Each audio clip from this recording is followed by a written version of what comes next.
नमस्कार, good morning. मी मनाली. आपण पाहताय न्यूज 18 लोकमत आणि महाराष्ट्र अनलिमिटेड मध्ये सुरुवातीला नजर टाकूयात हेडलाइन्सवर. हेडलाइंस प्रायोजक राजयोग पेंट्स, खुशियां आपकी, रंग हमारे.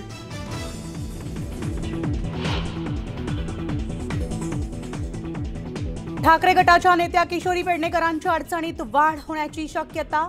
ईडीनं मागवली दाखल गुन्ह्याची माहिती, तर बॉडी बॅग प्रकरणी 50 लाख घोटाळ्याचा आरोप.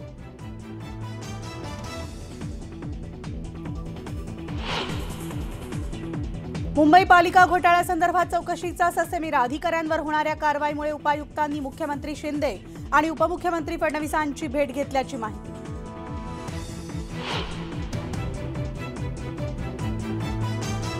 स्वातंत्र्य दिनानिमित्त कोणत्या जिल्ह्यात कोणत्या मंत्र्यांच्या हस्ते ध्वजारोहण होणार याची राज्य सरकारनं जाहीर केली यादी.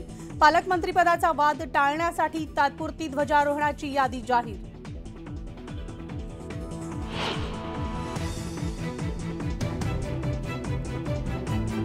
संसदेच्या अधिवेशनाचा आज शेवटचा दिवस. अधीर रंजन चौधरींच्या निलंबनामुळे विरोधक आक्रमक होण्याची शक्यता.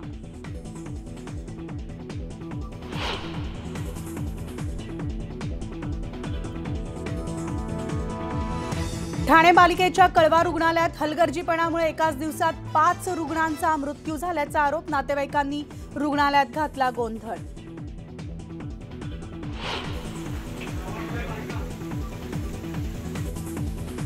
आणि जळगाव जिल्ह्यातील पारोळा शहराला मुसळधार पावसानं झोडपलं. शहरातील गल्लीत साचलं पाणी.